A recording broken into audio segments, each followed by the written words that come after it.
All right, welcome back to Ben Shapiro's Power Hour. This everyone's favorite right-wing D&D podcast. Wait, where am I? Guys, I was kidnapped. Please send help. I have 555 Internet Street. I literally have a gun to Max's head right now. I got a gun from an artificer, and I'm about crying. to shoot. The whole time I'm doing this, I'm just a steady stream of tears.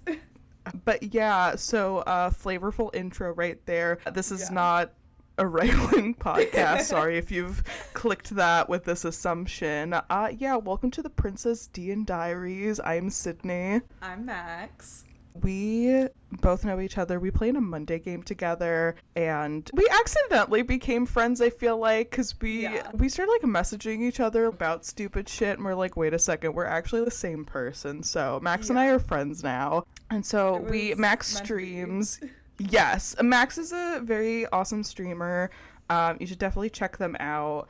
Also, I use she, her pronouns. Max uses they, them pronouns. If you get it wrong, I will take the gun and shoot you. Then suddenly it will become a right-wing podcast.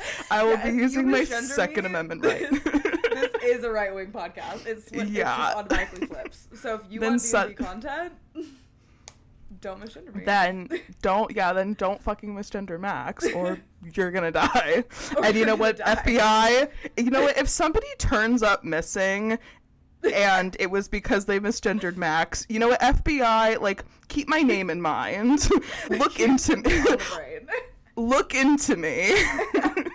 Go through my history, because it might as well be me. Yes. Putting that out there right now. Yeah. But yeah, so Max streams. I don't do anything. I mean, I have a job. Sorry. Now it makes me seem like I don't. You do nothing. Live. Nothing all day, every day. I sit in my bed and I piss and shit on myself, and that's it. Right wing.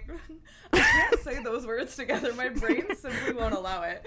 It's right ring whetowic. Oh my god, whetowic. White wing. My white wing whetowic. That's it. Actually, you know what? That's gonna be the episode name is White Winged Whetowic. People are gonna be like, I thought this was a D&D podcast. And we're like, it is. We're representing all the people that want Elon Musk to buy Dungeons and Dragons. Yeah. Which, like, what are your thoughts about that? Isn't that crazy that might be a thing? It's so insane. But, like, okay, well, first and foremost, he ruined Twitter. I used to brain rot on Twitter for hours a day, and now I never go on because it just sucks ass. If he did that to D&D, I simply think I would move on. I think I would find a new hobby. I think it would just be a different tabletop, like, role-playing game, but I simply live. I'd start gambling. Miserable. No, for real. I'm dropping undies.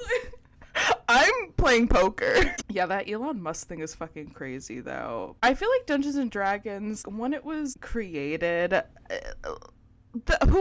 I mean, I should probably do a deep dive into the actual history of it. Yeah, but maybe I don't. Could be an episode. We just deep dive into the history of the game we play every week. Yeah, let's research mamas. I hire someone to be our researcher, like we're a true crime podcast. Perfect. But it's like, whoever created it, they could not have been like, I'm gonna make this to get bitches. Like, this was created for nerds with peace and love. I say this as a certified nerd myself, 100%. but yeah. I've never actually. I can't front. Putting that I play D&D on my Hinge profile has brought out the bitches.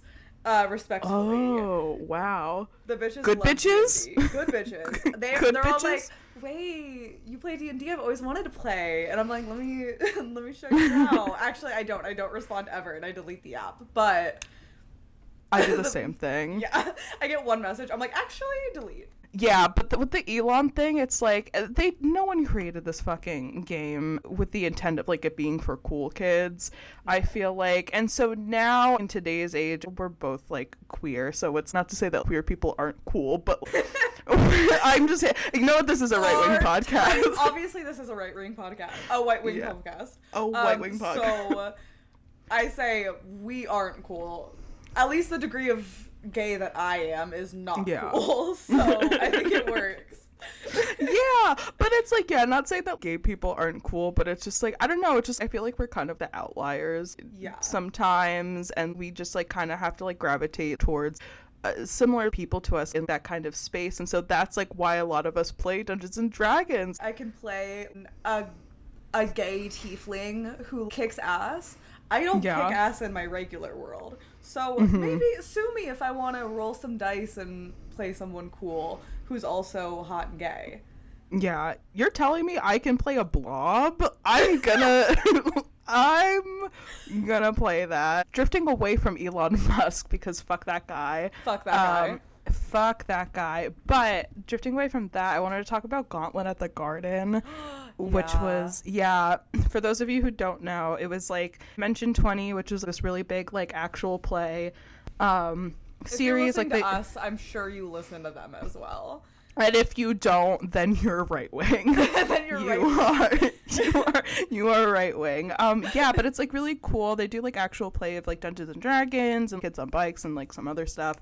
Yeah, and you can find them on Dropout. They're really cool. But they did a show of them playing Dungeons and Dragons at Madison Square Garden. So which is I live so insane. Yeah, and I live in New York, so I was like, obviously I'm gonna go fucking see this on my own home turf. Yeah.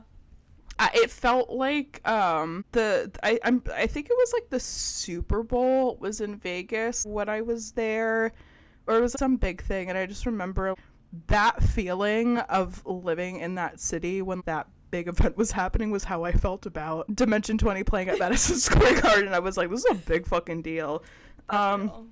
Yeah, so I went to go see it. That's my Olympics. It was sold out, and they filmed it, so apparently they're gonna post it in a couple of months. But it was so crazy because also it's like the thing with Madison Square Garden, it's obviously the really big venue, and I've seen like so many shows there, and most of the times if you see a concert, they have a side of the stage and then all of the seats behind it they're not selling. I think Ed Sheeran and Harry Styles did sort of like a 360 sort of setup with their concerts, so but most of the time they're not selling like a quarter of the seats, but they did it in the round, and so the fucking whole thing sold out, which is crazy that like that's Dungeons and Dragons is selling out Madison Square Garden.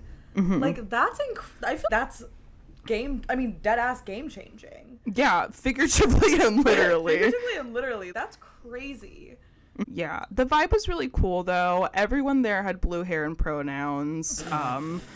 I will say, so I was like, I feel safe. I feel safe in this place.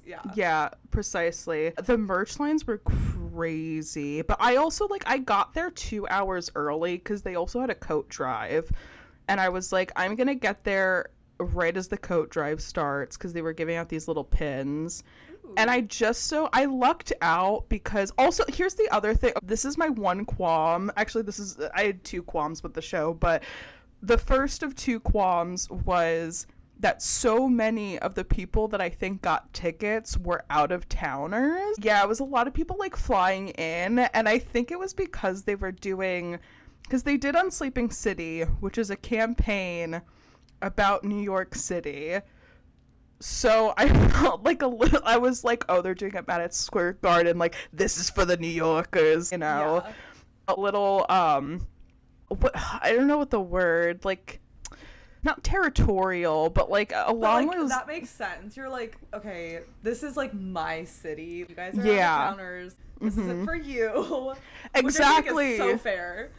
Especially the New York City campaign, you guys aren't gonna get, I don't get the jokes. When they make jokes in that campaign about, oh, Long Island, I'm like, sure. Do I? Yeah. I don't think I do, but okay, I'll giggle because y'all are giggling. Yeah, precisely. And so it was and especially because it sold out, I was like, oh, this is for the New Yorkers. So, seeing some people that like for out of town, which obviously doesn't actually matter. I've like flown. I went to for Eras tour. I couldn't get tickets to the Jersey show, so I went to Philadelphia with my friends, and I'm sure the people there were like, "Fuck you, you stupid, you stupid rat." Yeah. So New York rat. Yeah, you stupid fucking New York pizza rat. I hope you die. I'm gonna put a gun to your head and kill you. And I had a girl verbatim say that to me at the Taylor Swift concert. Crazy. Yeah. And it was me. Yeah. It was Max. Max was there, and that's how we became friends. Yeah, that's the origin.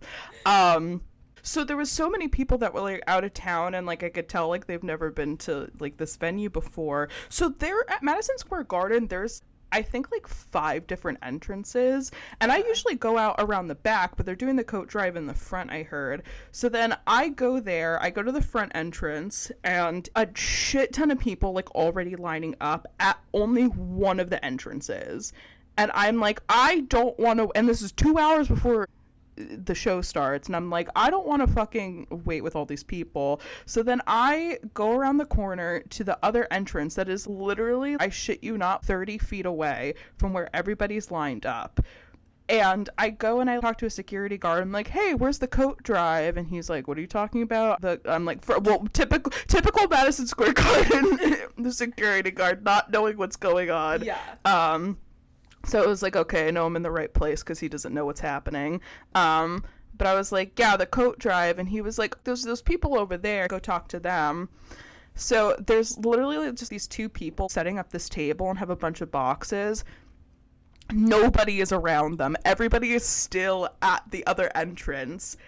And I was like, hey, are you guys doing the coat drive? And they were like, yeah, why, do you have a coat? And I was like, yeah. So I gave them the coat. I was like the first person in line. And then all of a sudden I go to the other entrance where everybody else is. And then a security guard or whoever was like, oh, if you're here for the coat drive, go over there. And then a stampede, like motherfucking Lion King started happening. I'm like bobbing up and down of like the crowd of white men that are 6'8" and have pomade beards.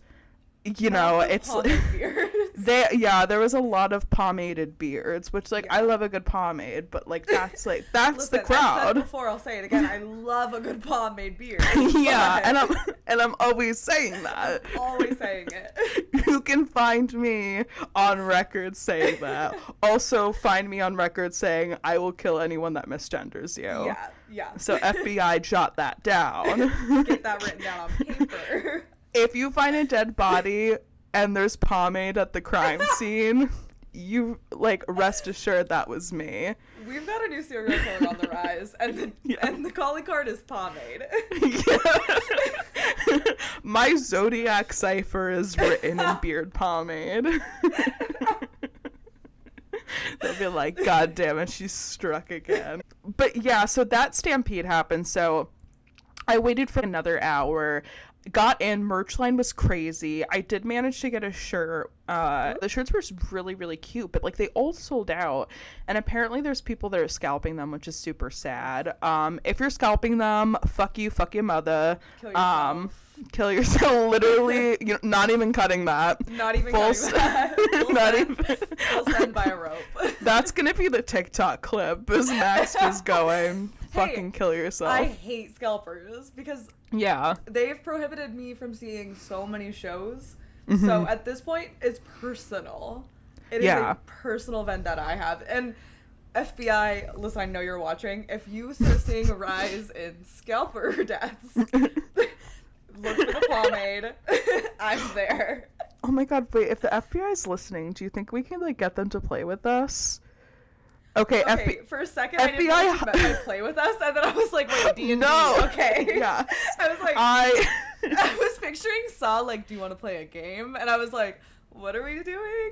That too. No, yeah. I meant Dungeons and Dragons, but they could also play a Saw game with us, like, depending. There's a Saw-themed Dungeons and Dragons. I'm sure there must... That's just called Murder Hobo.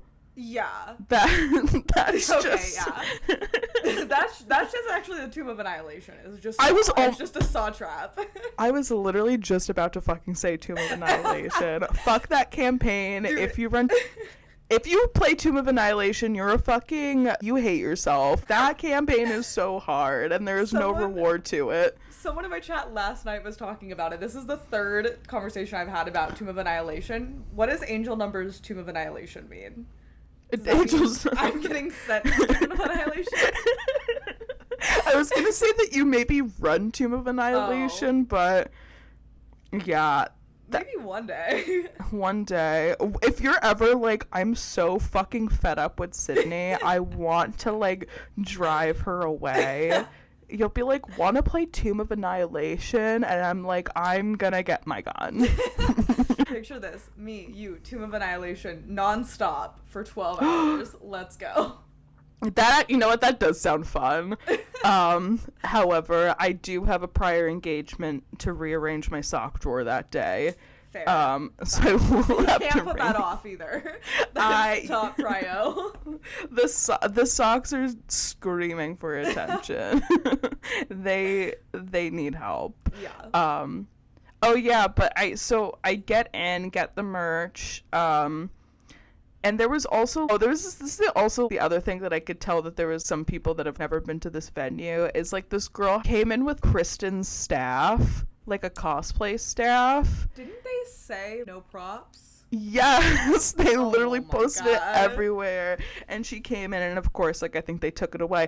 But there was this other person, actually, I don't want to say girl, because I don't know what their pronouns are, so cut that. It goes dead right. Precisely. I have to kill myself now because I misgendered this random Kristen cosplayer at the Dimension 20 live show, which, you know what, I knew if I was going to go out, this was the way. I had an inkling. Yeah. There was another Kristen cosplayer, though, where they also had the staff, but they made it like from like broom handles, so they unscrewed it into 3 pieces, and then they put it in their bag, and then when they just like got back inside, they just screwed it back on. I'm like, that's fucking fire. Here's a motherfucking Bardic for that one. Yeah, that was pretty cool to see. Oh, there was other people that was dressed up like the cockroach and the spicy pigeon, which are like, these are all Dimension 20 characters, if you don't know. I get up to my seat, and I didn't realize how far up I had gotten. I'd gotten nosebleeds, but usually, I don't know. I'm beating myself up because at one point they did release more tickets, and I could have upgraded my seat, and no, it's fine. Some people haven't gotten tickets yet. I'm like, I don't need to be that close. I'll like let somebody else take it. And then I fucking get there, and I'm in the 200 section, and they didn't have the speakers on in the 200s. Apparently this is an issue a lot of people had, so it was so hard to hear what was going on. I could get the gist of like what was happening, but a lot of the jokes kind of went over our heads, and a lot of people ended up leaving early. I was like, what the fuck? Yeah, I was like, that's weird. I was like, don't leave early over that. There's still like vibes happening, but it was hard to hear because I was so far up. But it was really fun. It was cool. Brennan did a really great job. Also, Emily Axford, who was the love of my life, she was dressed like her character. Dude, when she walked out in the cheetah print coat, I was gonna say something so inappropriate, and then I go to yourself, and then my brain went, I don't know how, and then I went a full blank. She just looked so good. She looked so good. And then Murph, who's her husband, he grew his hair long, which I didn't know. Like, I also, like, I don't know what the last time I've seen a picture of Brian Murphy from recent times, but I was like, oh my god, I didn't think he was like, growing his hair out. So all of a sudden I saw that, and I was like, you know, glasses, moving from my face going hubba hubba. My favorite character of his, or the character that I find him the hottest in, is Berry 6, which is their Starstruck Odyssey campaign, and he grew out his hair for that campaign. So everyone is now thinking that they're going to do a second season of Starstruck Odyssey because he's growing his hair out again, which I'm so on board. I still haven't finished it, but I watched like half the season. It's so good. And so if that's true, that's just going to be 20 episodes of me drooling over Brian Murphy. And I'd do it again. That. Yeah, we'll just live stream the whole thing. Oh, actually, you know what? Speaking of Dimension 20, though, they announced that they're doing a webtoon comic today, which I think is so cool. What are your thoughts with that? Are you like a webtoon reader? No, but like I'll get into it. Okay, first and foremost, I don't know what a webtoon is. Second, I'm about to be a big fan of them. Yeah. You would love webtoon. Like, you love fan fiction because it's that, but it's a picture book version of it. Oh my god, and that's perfect because I don't know how to read. So I have a picture book. Brisa, I've been guessing what all these words are for so long. Context clues, I figured out, but God, I can finally enjoy it. But yeah, webtoon, it's like web comics. They're short, but a lot of the times they'll follow some sort of like overarching story and stuff. There's a lot of rom-com ones, and there's like a couple of mystery and horror, and then there's like slice of life ones. They posted like a little square advertisement for it to promote it and be like, oh hey, like announcing this, and Fabian's long little lashes and Riz's little freckles, and Adine looks so good. Adine looks so slay. Truly, Adine is, I think she is like an unsung hero in the Fantasy High kids because she's not nearly as insane as the rest of them, and so I feel like I watch a lot of compilations of like Fantasy High moments because I don't want to because you're gay. Because I'm gay, and I don't want to sit down and watch a full episode. I just want the best moments from everything. So that I can say it over and over and over and make references that no one besides the few people in my life that watch Dimension 20 will understand. But honestly, Adine made me want to play a wizard. My first D&D character that I still play with is a wizard and is a divination wizard because I was like, Adine is so fucking cool. I have to play this. I actually know, kind of segueing off that, I did want to talk about, because I mentioned before that Max and I play in a Monday campaign. We also play in a lot of other campaigns together. I wanted to talk about when like you first like make a character, like sort of like when you make it, it's like you have an idea of like who they are and what they're going to become and what you think their arc is and what you have in store for them versus what they actually become. Because I know, especially with our Monday game, I was thinking about that and feeling that so much recently of everything that like I thought my character was going to be. I love her to death. Like, I love her little evolution, but it's so different than what I thought she was going to turn out to be. So it's like, I wanted to like know like what your thoughts on that are. And like, if you have that for like Maggie, which is the character that Max plays in our Monday game.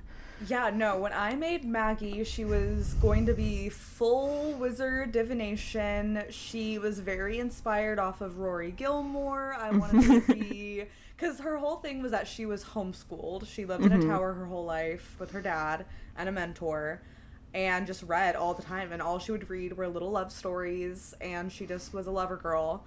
And then her dad goes missing, and then that's what like set her forth on this journey. So I really thought it was going to be like she'd, you know, come out of her shell, start learning about like the outside world a little bit more, but still remain, you know, she's in like a sweater and jeans. She was very into like Mazzy Star kind of vibes. Now she has become I don't know if we're allowed to say this, but she's become a drug dealer. She has, yeah. She's crazy. She's absolutely insane. She's a multi-classing wizard, bard, and fighter. And she's just insane. I never thought she would have gone down this path, but like you said, like I love her. Would, if she died, I think I would die as well. I think Maggie and I are soul bonded. So yeah, we've said that before where like we were talking the other night and both of us were saying, because my character's name's Liar, and I was like, if Maggie dies, like Liar is gonna throw herself off a bridge. Like she can't go on. I think that's how we even became such good friends too, is our characters just very naturally became besties. I think just we have a similar sense of humor, and so it was like, oh, our characters are best friends. We are also now best friends. If anything ever happened to Liar, I'm no longer playing Maggie. There's no way. We're no getting way. The gun. Yeah. Because we have to quit. We'd have to quit. Like, knowing Maggie as a character, it's like if her best friend passed away, like her whole, because she was gonna be Paladin, that ended up not happening, but her whole oath was to her friends, was to protect her friends. So it's like she's not continuing on after that. That's not happening.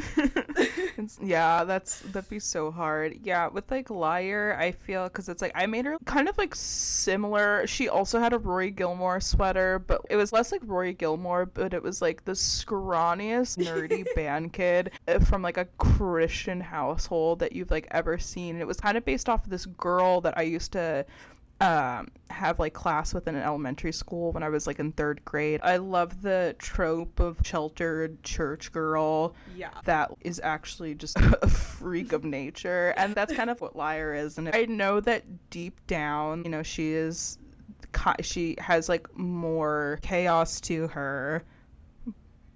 But like I made her thinking like, oh, she's starting out so sheltered, she'll probably have a bad relationship with her parents, and I always thought I was like, oh, Liar's gonna end up being like goth, and then incredible. She is not that. She's just she's got like pink pants with like little hearts all over them still, and I think it's just like going from being like a beige kid to just being more colorful. Because also her thing now, just kind of like because how everyone in our party is, she kind of ended up being the mystery solver by accident, just because I write really good notes. Sydney is truly the best note taker I've ever seen.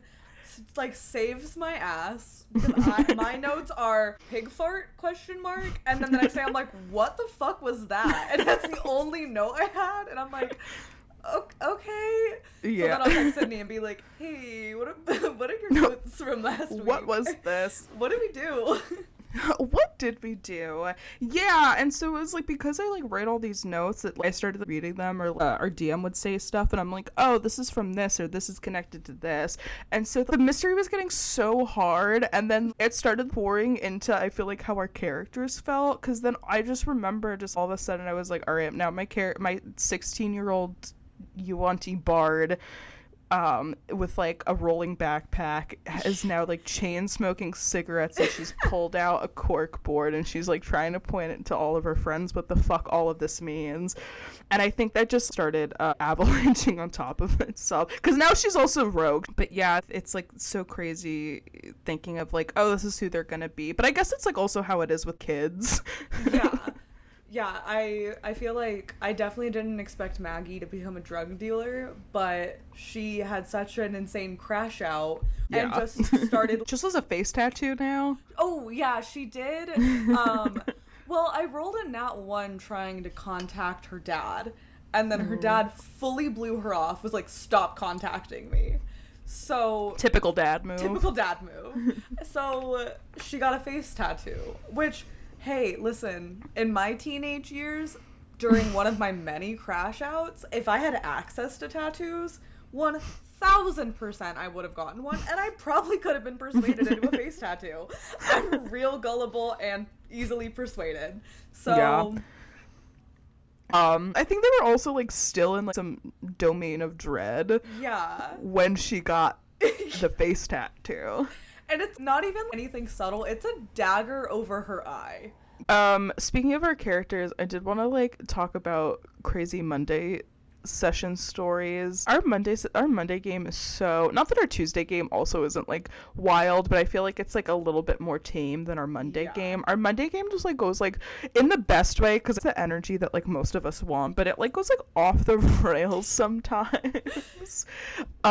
We had Yeah, it's just like a really silly setting, and there was so Ankarna, who's like a god in the Dimension 20 Fantasy High world, is also a god in our Monday campaign, and so our paladin Joriel, he's a paladin of our Incarna. I forget, I'd have to look at my notes, but I forget what the context was, but I just like remember him saying like, Incarna, like, please abort this unborn child. And I lost my ever loving shit. I was like, that was so funny. What it was, I think, was that we were playing Parent Trap with his parents. Yes. But then I think somehow it got to where like his dad was flirting with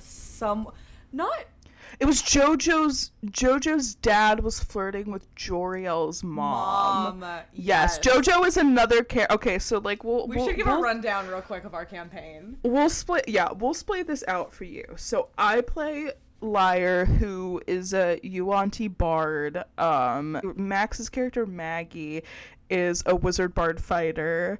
Fire Genasi. Yes. And then we have Joriel. Is it Asimar? Asimar, I think. Yes.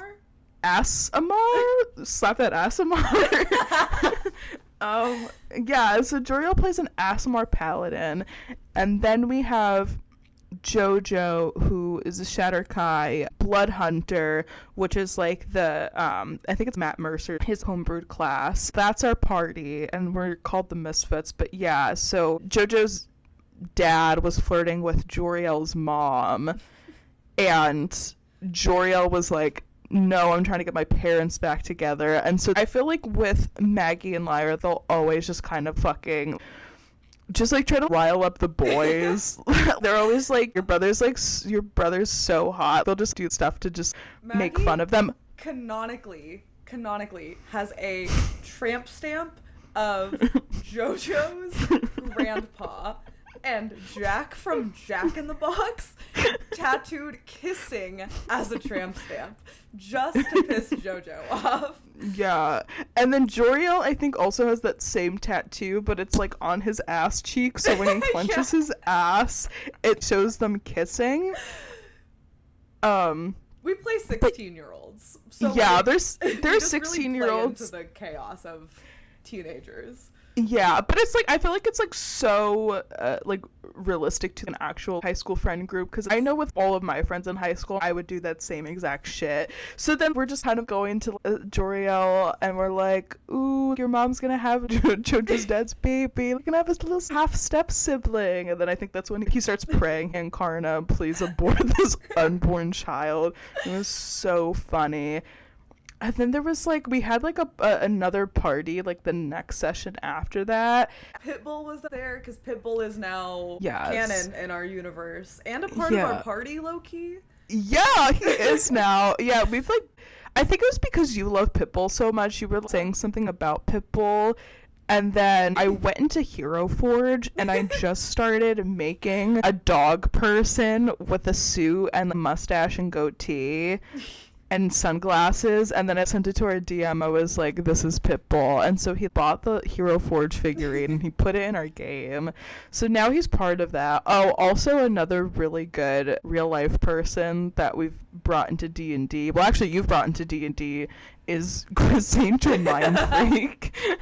Okay, for our Tuesday game. In our Tuesday game, I play a Air Genasi bard who is, I clearly have, You're Genosing it up. I'm Genosing it up. I stick to what I know. I flavor all of his spells as sleight of hand magic tricks, and like he wears a black button up with a red tie and a fedora, including a sleep fedora that he religiously wears at night. Can't sleep without it. And sleep fedora. I flavored Minor Illusion to be Chris Angel Mind Freak when we were fighting a bear, and that caused the bear to have a sexuality crisis while looking at Chris Angel Mind Freak. Typical. I said that your character should take a level in Warlock and then make Chris Angel Mind Freak the patron. Honestly, I would love that. I wish we went higher levels in this campaign because we only are going to level 5. I feel like with leveling Maggie up and wanting to take... With Maggie, I want to take a level in everything, but you don't get cool shit really until like third 3 level. And so and we're already level what, 13, 12? Yes, we're 13. So it's like I don't have that many levels to spare, and also I don't know what we're doing once we get to level 20 either. So part of me now is like, okay, fuck, do I need to just send her down on like maybe 4? Maybe I do 4 multi-classes. So I just did fighter, and maybe I'll take, I don't know, monk or something. Yeah, that'd be fun. But I might make another, if I ever play Stormy again for a longer campaign, which I would love to. Stormy baby, you look like mommy. Mommy. If I ever play him again, I think I'll do multi-class Bard and Warlock. Oh, that'd be Bard, so cool. and then maybe Chris Angel seeks me out and is like, your magic is incredible. You want to work for me? Yes. Did you mention the Fushigi ball? Oh, fuck. His spellcasting component is a Fushigi ball, which is, like, So honestly, good. It's been really fun thinking of ways for when I cast spells to be like, okay, what does he do with the Fushigi ball? Because, like, he can just Fushigi it, and that's fun. But the first one I did, he spun the Fushigi ball on his middle finger, like, flipping someone off, which is, like, so fun. I've got a few others. I think if a spell misses, I want to say that he tries to dribble it like a basketball, but it just hits the ground. That's so good. Just, like, a heavy, like, thunk, and it just hits the ground. Yeah. I love Stormy so much. I just like, I love just like weird characters. Like, I think like, I don't know if I could ever play in a serious campaign where it like wasn't a little silly. Like, listen, like, I love drama, I love angst, but it's, I love a little guy with like some quirk to him. Yeah.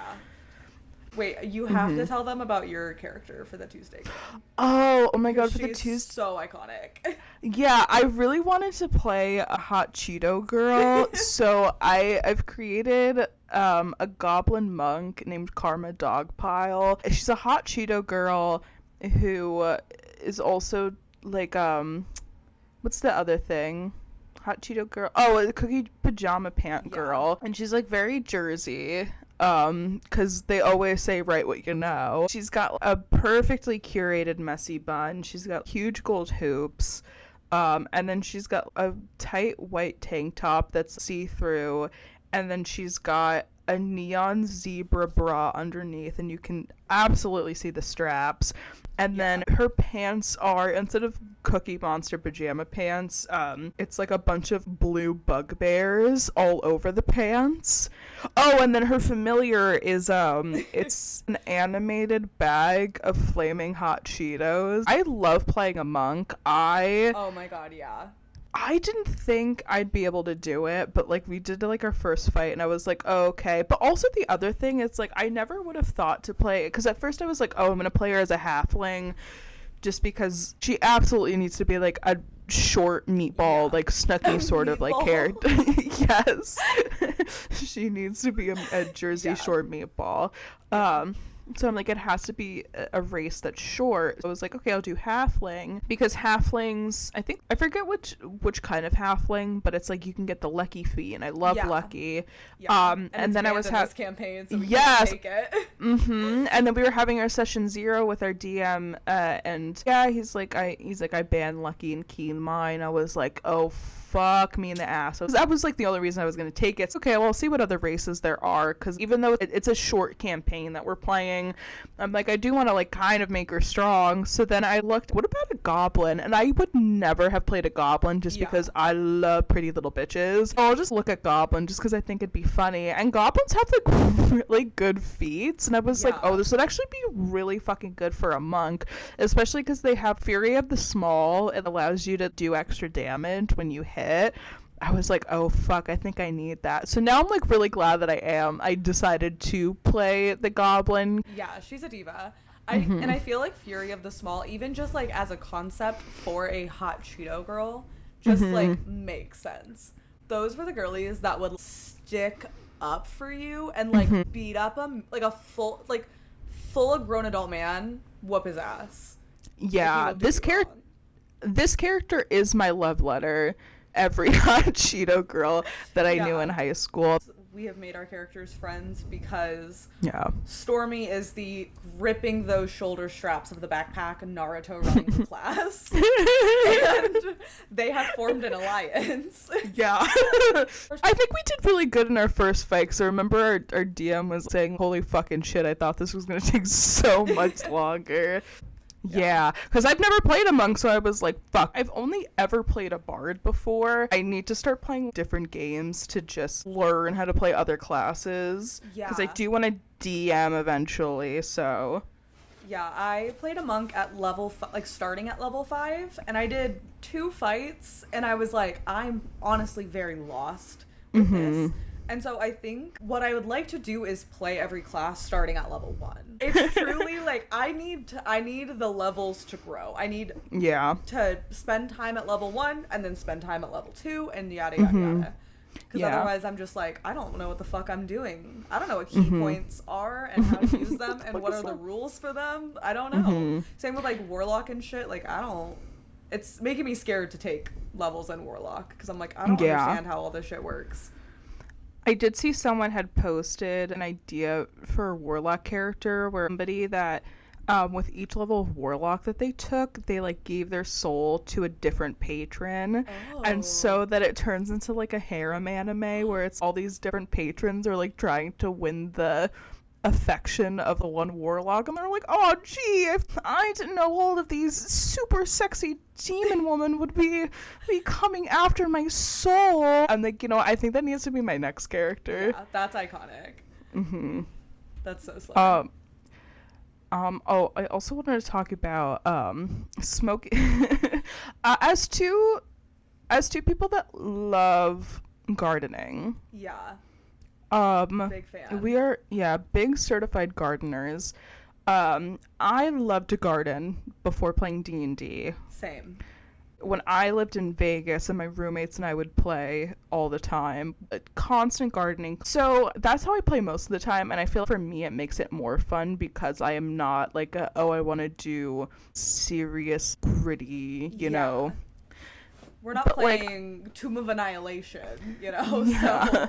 Yeah. I will try to lock in. I will not garden when I'm like, okay, I know that I need to lock in this session. Or I'll do like a sober session when if there's like 1 week where it's like, I feel like I say the stupidest fucking shit. I feel like 2 weeks ago, our party started an archaeology club, so to promote it, my character was like, I'm gonna put on a spandex dinosaur costume and cover myself in motor oil because it's like made of dinosaurs.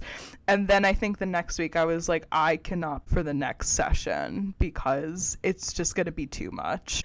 We went back to like beginning of time in our session, and I slapped there was like a club. Oh, the rat, yes.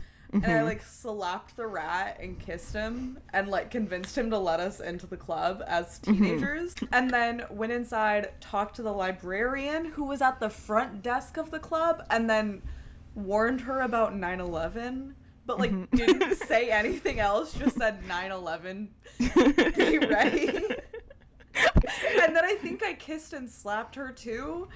Which is the thing I frequently do. But after that, I was like, maybe I need to not for my games. Yeah. But for me, I think it makes it better. Yeah. Like, this is like my time to relax and wind down and goof off with my friends. And so like, I just want to like garden a little bit and like have a little fun with it. But for like fights and shit, like I'm not gonna be taking bong rips. Like I'm gonna lock in a bit. I know that there's people that don't even take bong rips, and when they're fighting, they still take a million years for their turn, and that drives me crazy. Some people out there, because I know that some people are out there, don't garden or drink when you're playing D&D, blah blah blah. Like don't do that at my table. And depending on the campaign, but it's like I'm taking these detail ass notes, and I'm also fighting. Don't worry about what I'm doing. Exactly. I'm fine. I'm taking my turn in a timely manner. I feel like because I garden, I'm locking in. Yeah. Like, because of that, I'm like, okay, my turn is up next. What are you gonna do? Because I'm an overthinker when I garden. Like, I just think everything times a million. And so it's like, if I'm not gardening, I'm not paying attention, I fear. I don't have a very shitty attention span. Yeah. So actually, you know what? I think when Liar put the dinosaur suit on and covered herself in oil, I do think I was sober for that session, actually. That was sober? Yeah, I'm like 90% sure because we play online on Tailspire. So I think I was at my parents' house because I was like helping them move. So I think that was actually like a sober Sydney thought when I said that, which is insane. Yeah. Yeah. Post that, I remember just being like, okay, Maggie would be so supportive of her friend. She's only ever and like just supportive of her friends. Mm-hmm. And so she was like, okay, I was looking through my spells. I was like, I gotta be prepared with vicious mockery for anyone who makes fun of Liar, because this is insane but so funny. So it's like if anyone comes near her, they're getting a gun to the head. And I think I cast vicious mockery on like 5 people, and then I was like, wait, actually, is this Maggie's bully arc? Is she just gonna be a bully this year?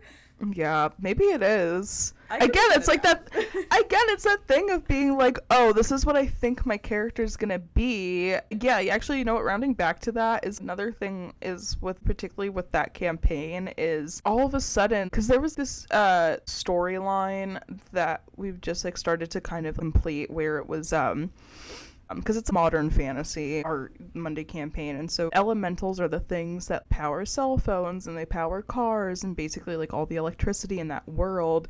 And then come to find out, because it was like, oh, like elementals can't feel, like blah blah. Come to find out that there are things that can actually feel, and if they spend enough time with like mortal, they can sort of like imprint and like their personality and feel and stuff. So all of a sudden our character's like, oh, holy shit, there is slavery afoot here. And my character turned into Hermione with the house elves, like in Harry Potter. Yeah. And she's like, I'm gonna free all these elementals. My character accidentally released every elemental from their electronic prison, and our DM just kept trying to throw us different elementals to fight on our way to the final battle. And my character just like, guys, we can't kill them. They're literally slaves. Like, we can't. What did we sing? We Are the World. We sang We Are the World. So I have a familiar who's a snake named Cindy, who wears a cowboy hat with a GoPro on it, and will live stream our fights, which is where the bard comes in and for Maggie. Yeah. She's it's more a social media bard. Yeah. We're trying to go viral.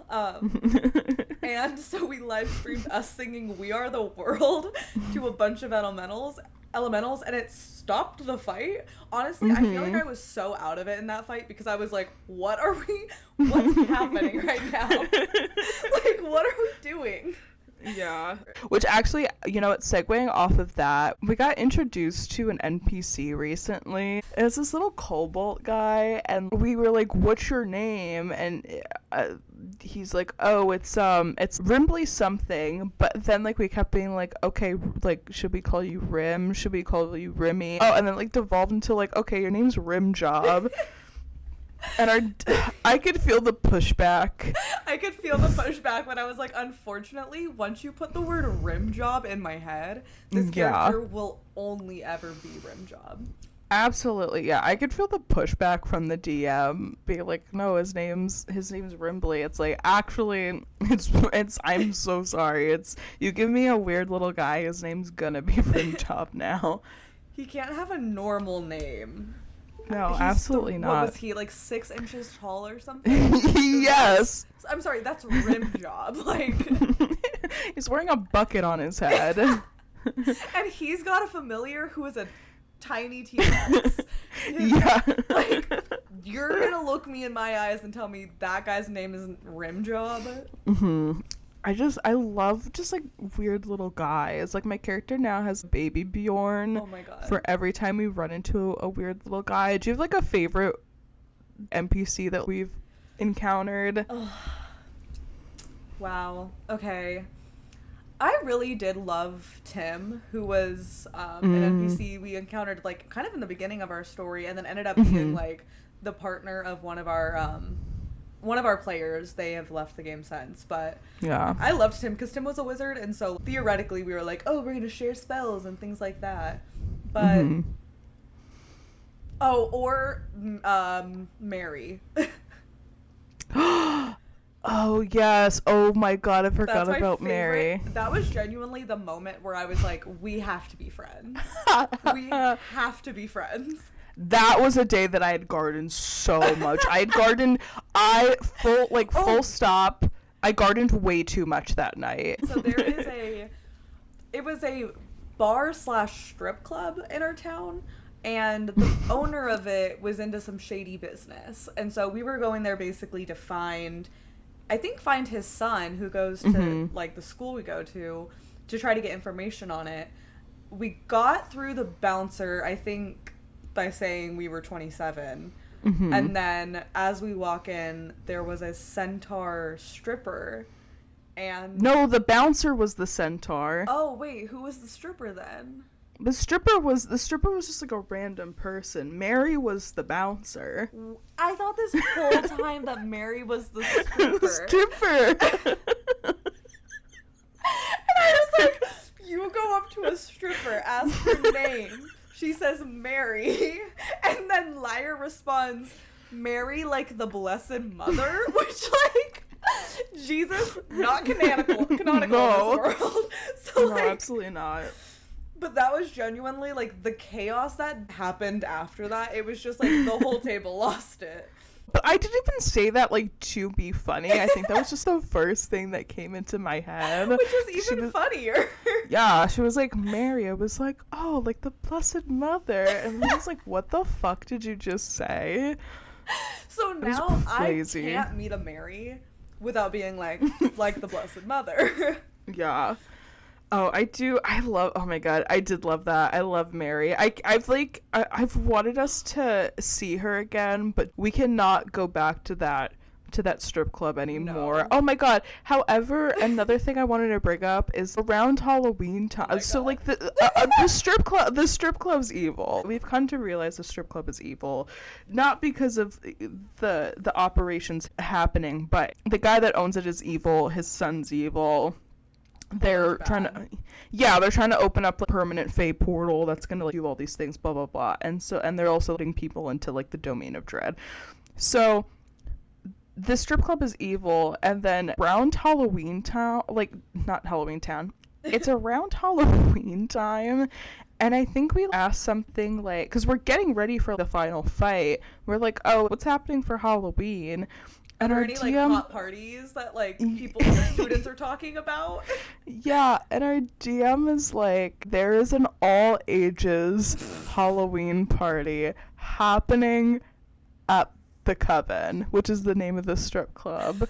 I was like, there is an all ages party happening the strip club. The strip club. That's when I was like, it doesn't take a lot to take me out of the reality of it all, because it's hard for me to disbelieve something in Dungeons and Dragons, because there's fucking dragons, there's tieflings. When our DM said that there is an all ages party at the strip club, I was like, okay, now I'm taken out.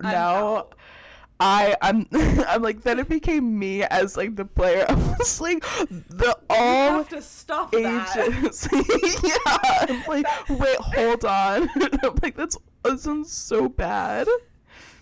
I just like, that was bonkers. That was insane. Yeah, we were like, does the church know about this?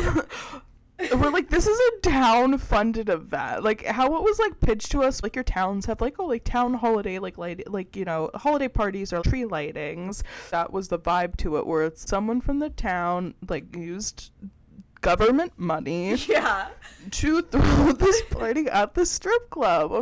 I cannot believe that. And I know that that's not allowed, because they made Tom Haverford sell his shares to the Snake Hole Lounge. So there's some shady business going on here. And I can't be the one to investigate it. I'm trying to think if there's any other like really good NPCs. Oh, I also miss Denise. Ugh. Or no, not Denise. Fuck Denise. Diane, yeah. Yeah. I'm playing Baldur's Gate right now on stream. Balls Out Gate 3. Who up Yeah. golden they gates till they 3. Me. We fought a beholder last night, and I was like, I can't hurt her. That's Diane. Like, that's my girl. I did have to hurt her, but... Yeah, can you also talk about last night when you thought you had a TPK, and then all of a sudden Gale was there? My That was so funny. Guys. Okay, so here's the thing, is I bought armor for Will thinking he was proficient in medium armor. Was not.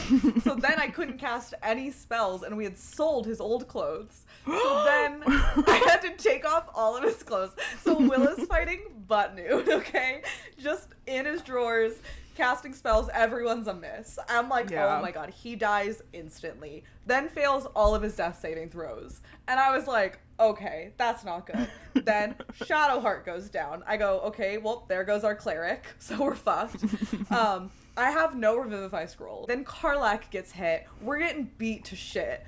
It is a total party kill, but it's not popping up total party kill. And Gale's thing, his little, like his portrait is in full color. And I go, where the fuck is Gale? He was like across the map at full health. And so I had to bring him over. All the enemies fled because they killed us. And so it's just a quiet battlefield. He instead of just taking the Revivify scroll off of Karlach, takes all of her inventory. So now Karlach is butt naked, dead. Ariel is out. Then I do the same thing on accident to Shadowheart. Then I do the same thing to Will, because I forget that you can just take one item. I just always click take all.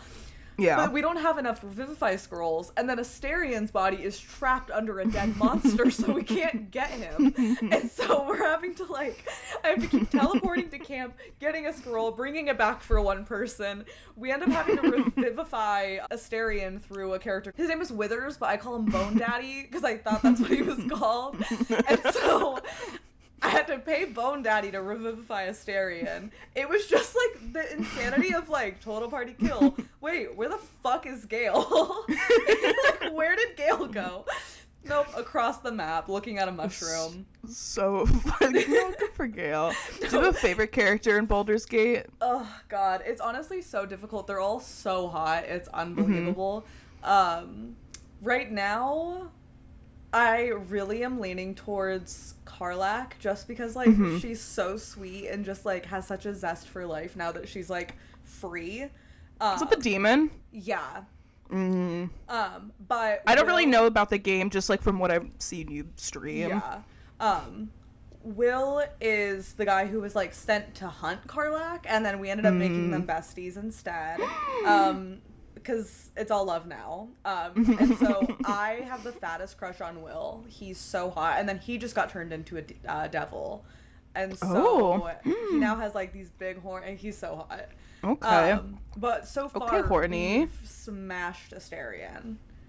So yes, I was there for that. Karlach, but she's got this infernal engine, I guess, and it's too hot.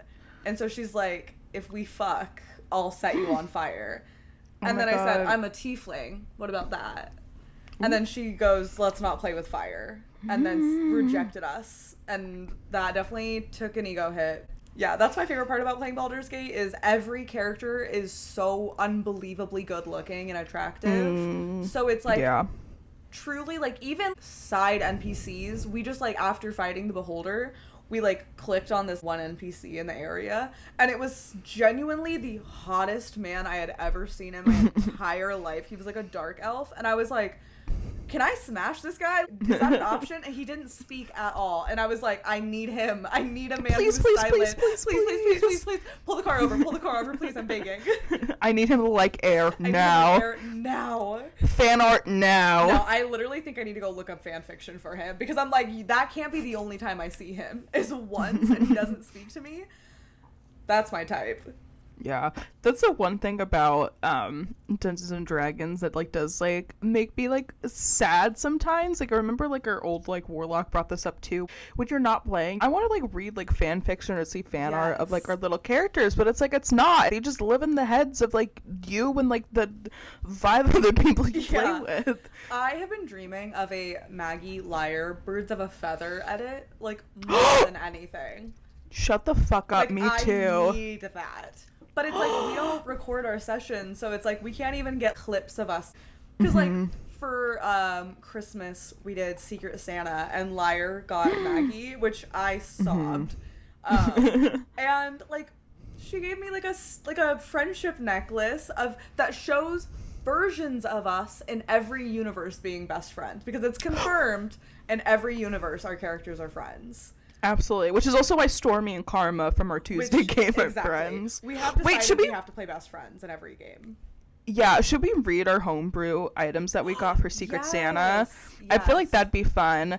Yeah, our DM runs like a bunch of like different campaigns. Apparently we were the only ones around Christmas time that was like, can we do Secret Santa? So we kind of like went all out. I also had to lie to Max because we picked the random names from like a generator that Max had found, and then Max was like, okay, not to squeal, but I got Tim. Who did you get? And I was like, fuck me. And so I like religiously a Secret Santa spoiler. I have to deep it down with people about it, and since my friends literally have to be like when I do it with like my IRL friend group, they have to be like, you can't say, you're not allowed. I want to talk about it tonight, so I did message you immediately after. Yes, we were like, oh, we feel bad that like our DM like can't be in it, so then like our NPC that was kind of like in our party, we were like, okay, DM, you can be in this too, and you can just get and give a gift as this NPC, just because it's fun to like, because we made homebrew things. So Max is like, who did you get? And I had to lie so quick. I was like, yeah, I got Joriel, and I'm just sweating. But if you have it pulled up and you want to read it, then okay, it's called the Locket of Universal Bonds, a wondrous item, rare. The Locket of Universal Bonds is a jewelry item that comes in a pair. It is made from the materials of a ring of water walking, encrusted with sending stone, and sits on a strong silver chain. Inside the locket, there is a small enchanted glass window that holds an image of you and your best friend in an ever-shifting display.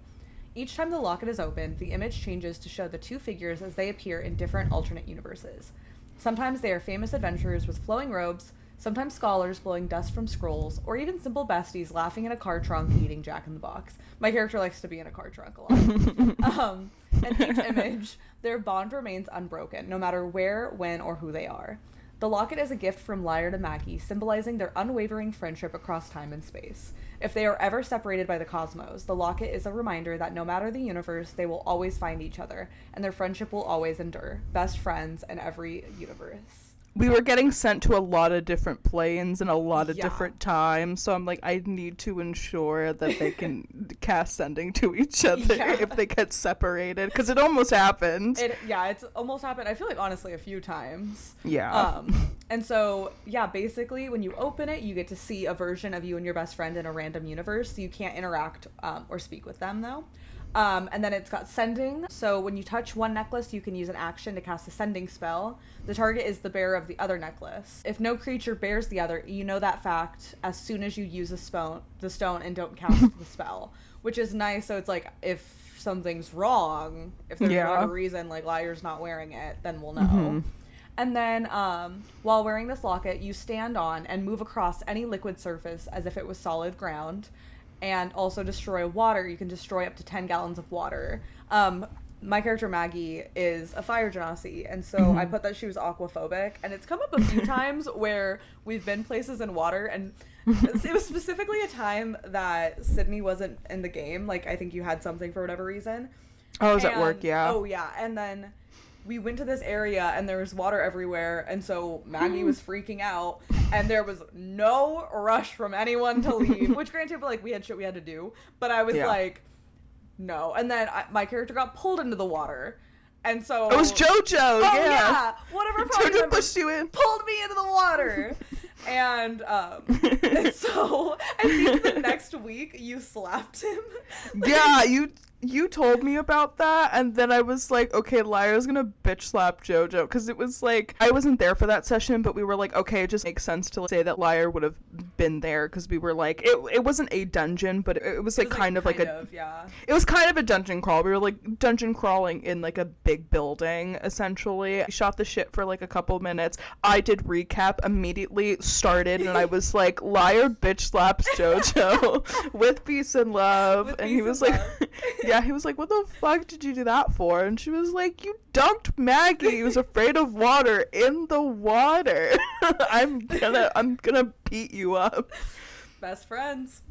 Yeah. I do love JoJo though. JoJo is like, I love like everybody in our party so much. Like, it really does remind me of my high school friend group. But JoJo got me for Secret Santa, and some context is when we first started out. So JoJo's a blood hunter, and my character's, her background is her parents like are like kind of bards, but not really. Like, they really don't do magic. They play in like the orchestra in town. So she's just like really sheltered, and then all of a sudden it's like she gets in this party with this really edgy, spikes all over his body blood hunter, and JoJo's power is he heals people with his blood. She's really scared of blood, so there was kind of that thing happening, but now like they're like best of friends and like they love each other. So but the player kept saying out of character, oh, he's like, I'm really excited for Secret Santa, I can't wait for my person to see what they got. And then I was always like, oh my god, I hope it's a bucket of your blood. I think that'd be so fun.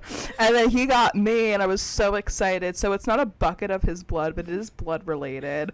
Because he also kept like, he always kept threatening to, not threatening, but he kept saying, he's like, oh, Lyra, I can heal you with my blood. And she's like, if I go down, like, do not do any blood magic. What's that thing where it's like, do not resuscitate? Yeah, like Lyra had one of those. She was like, if I die, do not do blood magic on me. That's work. But it's a full-blooded ring, wondrous item attunement. This blood red ring is infused with the power to manifest a spectral bloodhound. The bloodhound guardian, the ring grants immense strength at a perilous cost. As a bonus action, you can summon your bloodhound guardian, a spectral dog bound to your life force. Because also JoJo and Lyra are always like, we got that dog in us, because he's a werewolf. So that's like a little like play on it. And then basically like the guardian that she can summon from the ring has direwolf stats, but it's so cool. So and then sick. It's so sick. And then there's another thing called Crimson Rights, and it's like, while the guardian is summoned, it can use Crimson Rights as if it were a blood hunter. You can activate a Crimson Right on the guardian's claws or bite attack by sacrificing 1d6 hit points. The guardian's attack deals an additional 1d6 damage of the chosen Rights type. The damage increases according to the blood hunter's progression, which is like, the ring is so cool, but also it's like, I also keep forgetting there's another feature to it where it's like, if I conjure the direwolf, because I also named the bloodhound, because everyone was like, oh, what are you gonna name it? I'm like, I'm gonna name it JoJo 2, named after JoJo. So every time I summon J2, I think it takes away, it has to take 1/4 of my max hit points. Whoa. Yeah, and I keep forgetting that. I haven't had to like really fight with him at all, so it hasn't been that big of a deal, but I'm like, oh, actually every morning when she like when she conjures her dog, Lyra's losing 25 hit points a day to go take her dog for a walk. And she wouldn't have it any other way. It was so slay. Like, that was such a cool gift. Yeah, it was so fun. Oh, and it's got JoJo's blood inside of it. That's like another thing that I thought was funny. Oh, do you want to talk about the panini press that you got? I got it pulled up. So you're ready. I'm ready. So I ended up getting the DM, but the way we wanted to include it, like story-wise, was he plays an NPC. We've talked about him before, Tim, who was dating a member of our party, and Tim had is it Jacket of Useful Things? Yes. I think it's Jacket of Useful Things. Okay. When we first met him, he pulled sandwiches out of it for us. And so I just kind of associate Tim with sandwiches. So I made a spell called Tim's Panini Press. The second little spell takes one action. The spell itself is, with the clap of your hands and a sizzle, you conjure a green spectral panini press that slams down on a creature, object, or even a sandwich within range. Choose one of the following effects. Press attack. The target must succeed on a DC 15 strength saving throw or be restrained as the magical press clamps them in place. While restrained in this way, they take 2d6 fire damage at the start of each of their turns from intense heat. A restrained creature can use its action to make another strength saving throw, ending the effect on a success. Or, if you use the press on a regular sandwich, it becomes a perfectly toasted panini. Eating this masterpiece restores 1d6 hit points, gives the eater advantage on their next con saving throw within 10 minutes, and leaves them feeling like they just ate a fire panini. The area around the press smells incredible of toasted bread and melted cheese. So good. Yeah, I just made a little panini press spell. I love that. And I remember you sent that to me and you were like, oh my god, what you get for your person? And I had it because I honestly, if I didn't have you, I would have shared right away because I'm also a big yapper when it comes to Secret Santa. But I was having to play it off. I want to be a surprise, you know. I want everyone to see it at once. Cut to like me making Maggie's gift. Yeah, I was like, she's not telling me, but like I have to respect that because this is the game. Like this is how you're supposed to do it. But I was like, why isn't she telling me?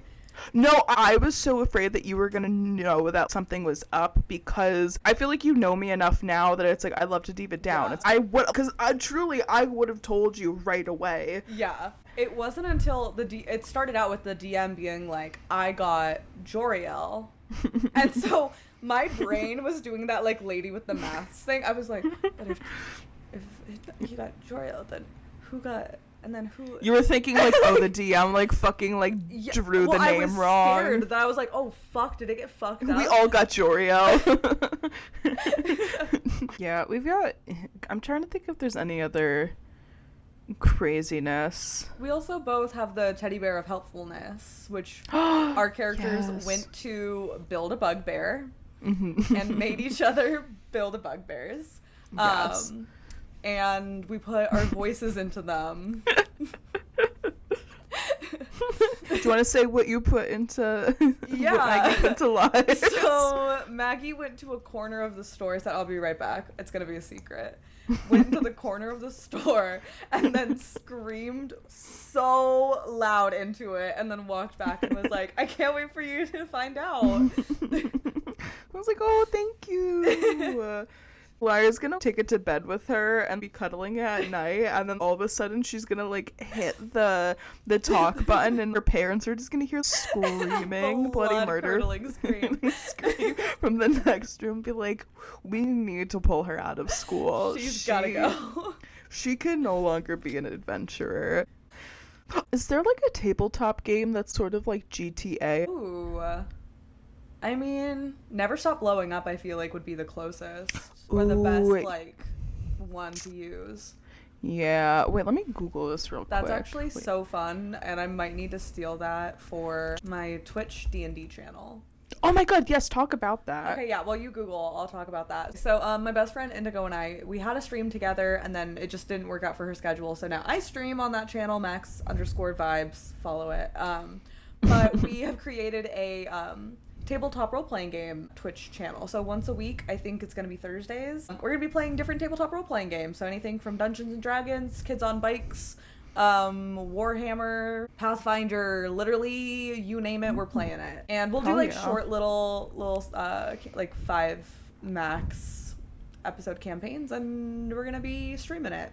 So ooh, I love Dungeons that. And Dragons, and then Sydney's going to come on.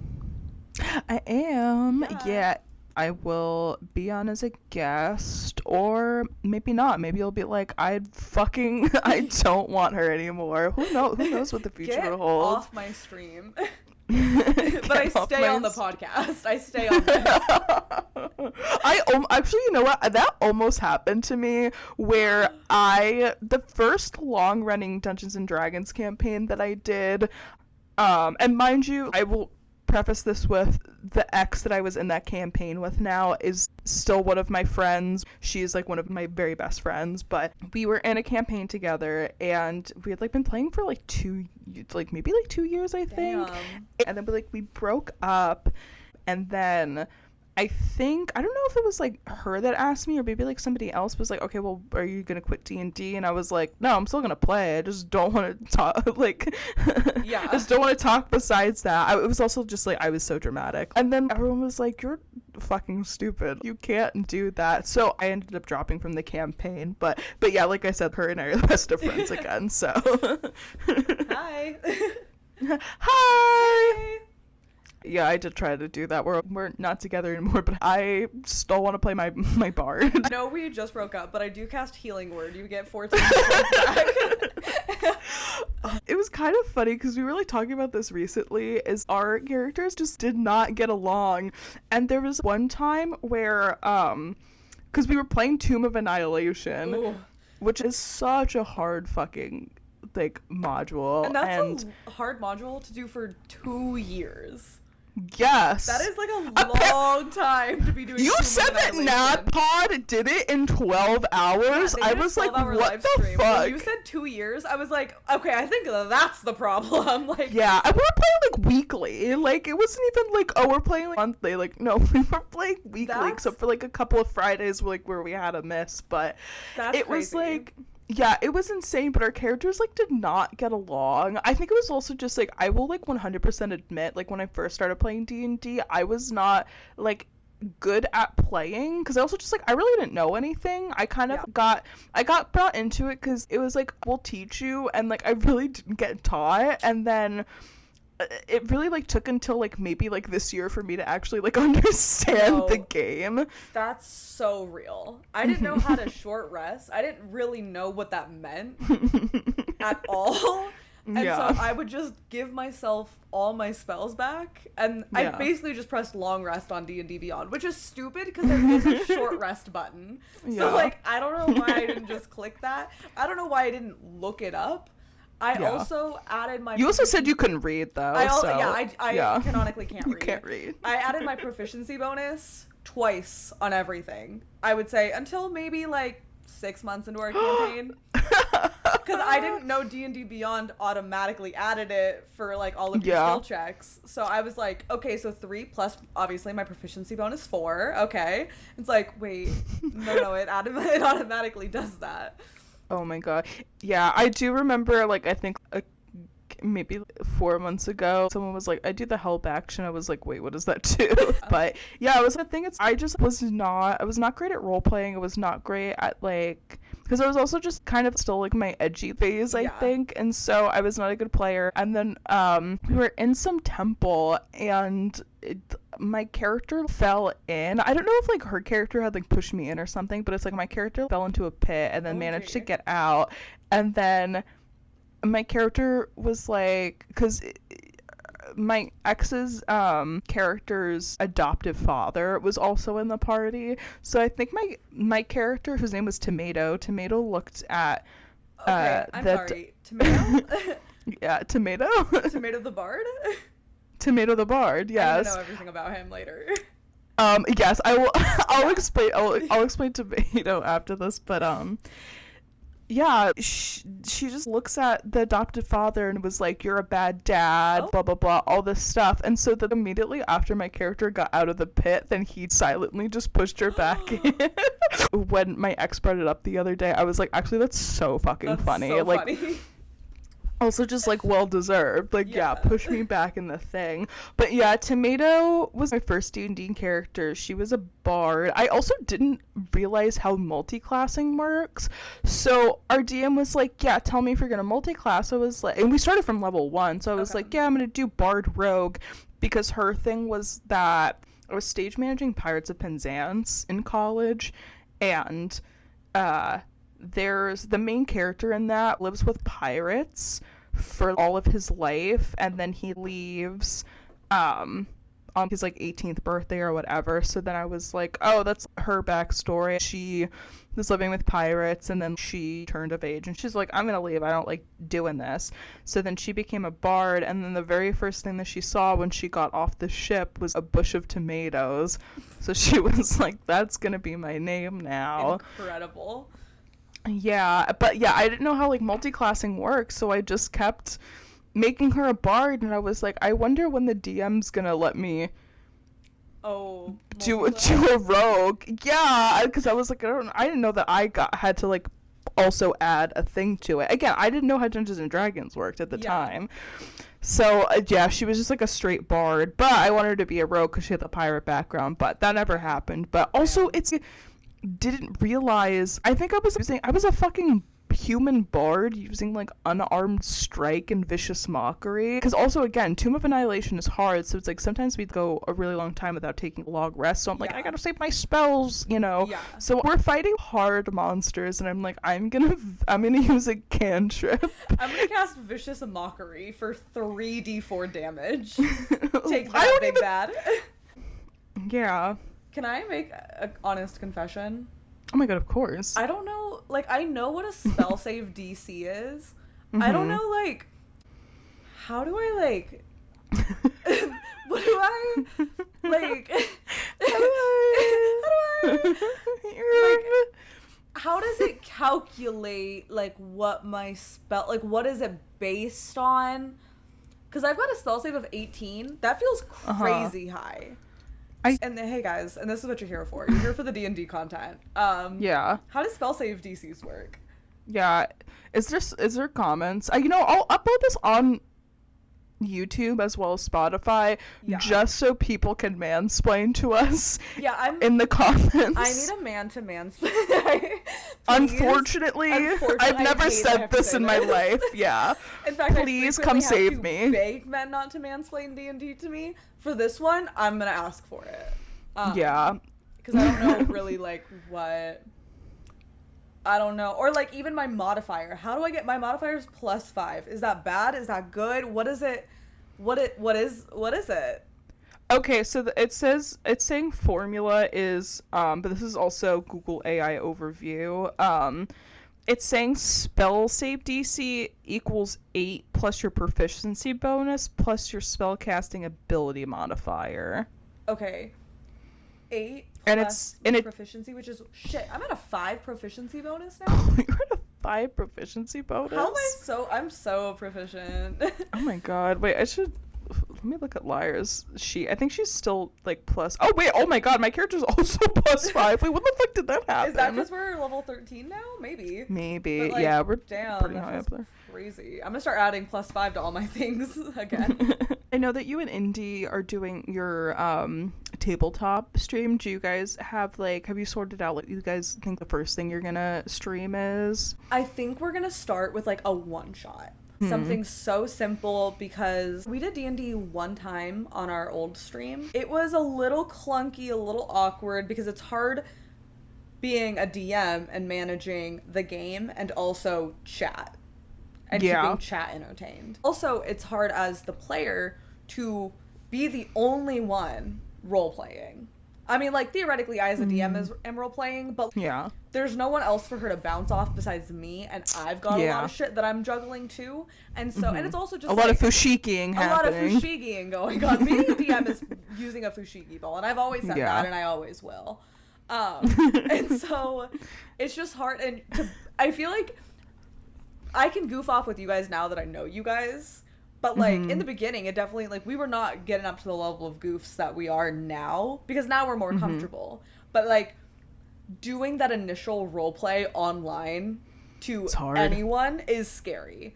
And so, like, I definitely wasn't going as all out as I would have been. She wasn't going all out. So I kind of want to just warm us up with, like, a one-shot. And, like, see how it goes from there. Yeah. Do you have a one-shot you're thinking of running? Have you found anything that's interested you? Yeah, I found the one on Etsy, but I honestly want you to run that for us one day. Oh yeah. So, Oh, that was the one that you wanted to do? Yeah. Oh my god. Or just run it for indie, and then just like I won't watch it, and then I won't come support you, and then I'll just rerun it. No, honestly, I was vaguely looking through it last night, and the PDF wouldn't open for me, and so then I was like, "It's a sign. I'm not doing this one." It's a sign. But I try to keep it like there is someone lost. The town barkeep is asking for help. So you're going to talk to the barkeep, and then you're going to investigate somewhere, and then you're probably going to find the person at the next spot, and then a round of grog for me boys, and we'll party in the tavern, and you can talk to NPCs. Like, that's kind of how we like to run our game, so... I love that. I like occasional combat, but I really love the setup, and I know it's like different. I know how Dimension 20 runs their games is so different than like how actual D&D is, but it's like I love that back and forth where it's like, okay, it's like one episode / session, it's all role playing, and then there's like a fight that's like story driven. That's like why like I don't really like experienced based leveling, and it just becomes all about like, oh, just like how many guys can I stab to get to that level? I'll say this, I'm playing Baldur's Gate, and it is experience. Balls out your Gate 3. Balls out your Gate 3. And it's experience. And so now I find myself, anytime I come across anyone, I'm like, I gotta kill them because I need the experience because I want to level up. And I'm like, well, it's like real life. It's like real life, you know? And I don't want to play in real life. I want escapism. There's nothing I love more than we do a fight, and then it's like, okay, we finished the fight, level up. And it's not because the experience that we gained during the fight, it's just like, this is the natural progression. We got better because we worked at these things, and we've been planning this thing for, so long or whatever. So I'm not and you know what? And hey, listen, if I'm like, I feel like they've got this, especially like my group runs so homebrew because they've never even touched the handbook. They've never watched Dimension 20. And they won't. And I respect and I love that. And I love that because they're like, I don't think that's my style of gameplay. I just want you to give me the shit and I'll play it. And so I'm like, you know what? If I feel like I want to give them something cool, I'm just going to level them up and give them a new item because it's going to be fun for them. And really, we all are having fun. But as the DM, I'm like, I want my players to be having the time of their life. Yes, absolutely. Yeah, it's like I feel like it's like a DM should also be having fun, but it's like I feel like your players should be having the most fun. Yeah. And then I think that you as the DM can derive joy from that. At least like that's 100%. How like I personally feel. When I know that like my friends are having fun and giggling, then I'm like, okay, now I'm having a good time.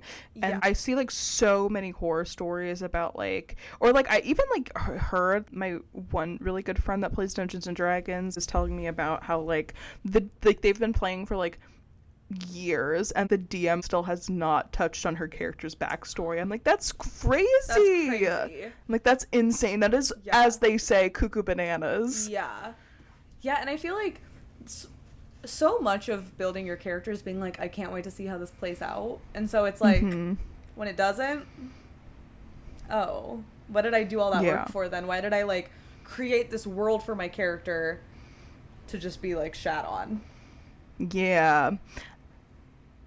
With modules and stuff, to get your character's backstory to weave into that world, it like might be a little bit more difficult just because everything is predetermined, but I feel like as the DM you can probably find ways, because it's like as like your character progresses through the world, they're gonna meet people and build relationships. Their motives and the way that they fit into the world is gonna be different from like, again, how you think they're gonna be when you first make them. However, I feel like as the DM, you also have to give them stuff to work with. Yeah, when I ran, I did the Wild Beyond the Witchlight for like my roommate's campaign, and it's all pre-written NPCs and stuff. So it's like, oh, how am I going to get their backstory into this? But I'm like, okay, well, they're going to meet NPCs along the way. These NPCs aren't set in stone. I mean, they have a reason to exist within the story. They have a piece of information to give, or whatever it may be. There's nothing saying that NPC can't be from the town that the character is in, or knows someone, or worships the same god as them. Like, it's just, you just grab an NPC, twist it to what you need it to be, and then bada bing, bada boom. Yeah, and I'm on record always saying that. Always saying bada bing, bada boom. Yeah, and it's like, that's like why I love like homebrew so much. I know like homebrew is like so difficult to come up with. That's such a labor of love. Truly. To create a whole world. Yeah, it gives you more, I don't know, I feel like that freedom to make it work more for the characters, but yeah. That's just my personal opinion. I would rather play in a homebrew world than a module, unless it's Curse of Strahd. I really want to play Curse of Strahd. I was just about to ask, because I'm newer. I'd say I've gotten to D&D like I would say like 2 years ago, started playing about a year ago, so I've never done a lot of the classic like modules for D&D. So I definitely want to, because I want to be able to say like, oh, I've done Curse of Strahd, I've done Minds of Foundever or whatever it's called. But I do like homebrew worlds so much. And maybe it's because most of the D&D content I listen to is like Dimension 20 or NADPOD, and those are all original stories. And so I think I really love that. And I also, when something is a labor of love, I just love passion, and I love people who are passionate, and I feel like creating a homebrew world is passion. You have to be passionate about it, otherwise it's kind of gonna fall apart. Like, yeah. But when someone's like, I created, the land, the deities of this land. What does this town look like? Is it next to the ocean? I just love when people pour their heart into a world, and that makes me want to play in it so bad. Yeah, it's like opposed to just like you're just like reading something from a book. Not to say that you can't also be invested into, as like a DM, you can't be invested into modules, lore and story, but I think it's also hard because it's, for some people, I feel like with D&D horror stories, it's like some people have such a hard time kind of giving up that world too, where it's like these DMs can make these really elaborate, great worlds to explore, but then once the players actually start like putting their foot in, it's like that world's gonna change, and it's like you also as the DM have to be ready to give some of that up. 100%. Which is like why, because it's a campaign that I'm running for you and like our other 3 friends. Not that like I feel like I'll have a problem giving that world up, but I'm trying to like make it so it could be a little malleable, so that if somebody like wants something, like it's not going to be too crazy out of like the world for it to happen. It's like, okay, this can like, if someone's like, oh, I want like an ice cream cone monster, it can be like, yeah, honestly, this would work in the like this will be fine in the world. I asked for a laser tag arena and you made it happen. So and I did. So yeah, I do have to find a map because we are going to play on Roll20. So I found like some crazy like people like will sell maps for Roll20, but I don't want to buy any maps right now, so I'm like, let me look through the free ones first, and if we get to a point where we keep referencing this one place, I should probably get a map for it. Like, then I wouldn't mind pitching in for that, because like we're all playing in this world. Like I would pitch in for sure. Max, I need $200 right now. I need $5,000 for one $2 that I found on the side of the road. Okay. Period. All right. But it's a $2 bill. Yeah, it's a $2 bill. So most places won't accept it. They're like, I'm putting the $2 bill on the counter, and they're having to take the counterfeit marker. And like, and they're like, sorry, this isn't real currency. Actually, you give me Monopoly money that says defend, oppose, deny on it. It's actually what are those like dollar bills that look like dollar bills, but they actually have Bible verses on them that people will tip servers. I say this because I've gotten tipped this before. It looks like a $20 bill. And then when you actually look at it, it's all Bible verses. Have you ever heard the Usher Buck story? You guys can't. The what? You guys can't see Max's face right now, but the look of absolute gobsmacked that they just gave me when I said Usher Bucks.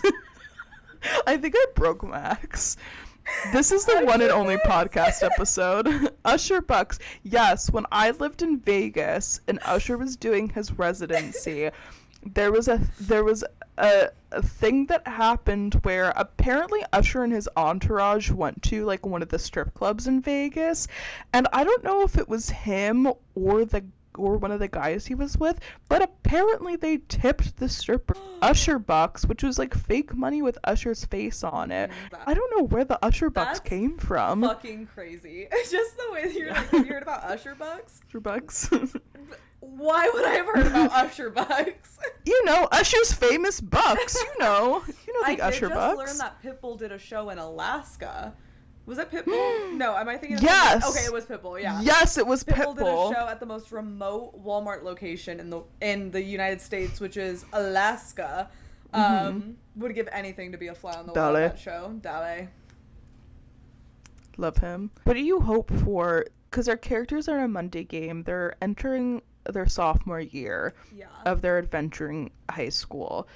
So now we've like kind of like talked a little bit like in private about like what we hope like our characters' arcs are going to be for like this like next like school year. What do you think Pitbull's arc, like what do you imagine Pitbull's arc is going to be for this next school year? I envision him like lead of the school play. Like I think he's gonna Troy Bolton it up. You know what I mean?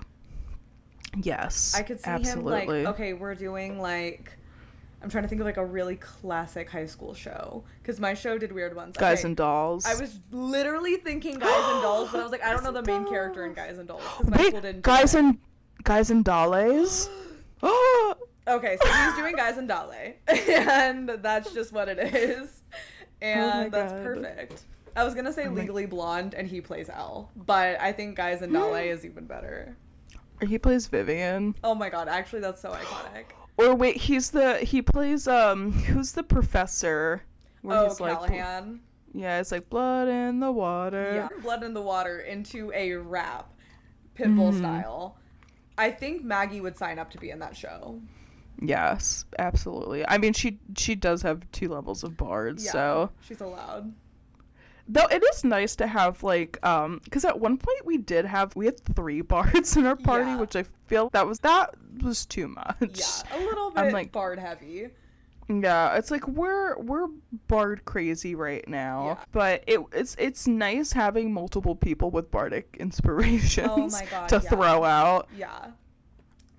I almost want to level up higher in bard because my bardics are still a D6 and that feels like so ass. But it's like pretty good because it's like the next one you're gonna go up to is like what, a D8 and then a D10. My plan is, because I think you can get to, I might be wrong, someone mansplain this in the comments if I'm incorrect, but I think maybe level 20 bard is like you get like a D20 bardic. I don't know. I'd have to look into it. Yes, but I might be making that up. But I remember with Liar, I'm like, okay, I think she's gonna do up to level 16 bard, and then she's gonna take 4 levels in rogue, because I'm like, all this stuff after level 16, I don't really need that for her. I'd rather have the stuff give help as like bonus action and stuff, and might be more helpful than, but I wanted to get up to a D12 bardic, so and then I'm like, all right, that's it, she can go fuck off and do something else now. It only goes up to D12, and that's at 15th level. Oh, okay, so I think that's what I wanted to do, is I wanted to do level 16. I don't know where the fuck I got the D20 bardic from. Really anyway, at level 20, I'm a liar. You get, if you roll initiative and you don't have any bardic inspirations left, you regain 1. Yes, I do. Okay, I do remember seeing that, but I've read that and I was like, that's pretty slay, but I'm like, she doesn't need that. Yeah, I usually end like our session with like 3 extra bardics or something. I almost feel like I need to be tossing them out more, but yeah. I need to research what determines how many bardics you get, because I used to just think that everybody got 3 bardics, and then I was looking at the character sheet of the other bard that we used to have in our party, and she had 5, and I was like, how the fuck do you have 5 bardics? I also have, how many bardics do I have? I have 5. So it's you have 5? It's your charisma modifier. Whatever your charisma modifier is, you get that many bardics. Oh, what the +5 fuck? charisma. I've got a +5 charisma and a +5 intelligence. Oh, what the fuck? Okay, I need more charisma. I'm literally the bard of the party. How do you not have... Don't get that. Listen, I'm not street bard. I'm playing gay bard. let's not get that twisted. You're right. What is gay bard? What do you put? It's +3. Like your ability increases towards. I don't think I've had any. It's like. How do I have so? Oh, okay. So my bonuses, I get +1 to charisma for being a fire genasi. I have another one for I have the seducer feat, and then 2 ability score improvements from wizard. Fuck. Okay, I need higher charisma. Wait. Okay, now I need to Google items that give you higher charisma 5e. Oh, fuck. Okay, I didn't know that. See, this is. We still learn every day. Yeah. Yeah. I think that might have been no, because I took the seducer feat like pretty early on. That was like actually one of the first ones I took. Which truly is Maggie just, I think, being a manic pixie dream girl to people. Is like she has a seducer feat. People are fucking like in love with her, but she is not like that at all. But she just uses her weird girl riz to get what she wants. Yeah, that is like one of the things I love most about Maggie is like, besides like how funny she is, but so many characters like just either like obsessed with her or they have a thing for her, and then Maggie is like, I'm gonna slap you across the face and just confuse you. Yeah. It's like Maggie is like a psycho in the best way, and then it's like I think it's like so funny because she's so like she's powerful and like she's so different. She's not like other girls. No, she's clinically insane. She's got so many issues. God, I love her so much. I do too. Well, I think we've touched on most of the topics. Do you wanna plug your stream real quick? Yeah. Check me out on max_vibes on Twitch. I'm a variety streamer. You'll probably find something you like. And then also, if you want to see naked Baldur's Gate characters, watch Max. Yeah, we're playing through and we're smashing all of them. Yeah, period. And then also Raw next. Buds and Blades with Buds with a Z and then Blades with an S on Twitch. We're gonna be starting D&D shit on there soon. So if you're listening to this because you like D&D, you'll like Buds and Blades. Perfect. All right. Thank you for listening. Thanks, we'll talk to you next time. Bye. Bye.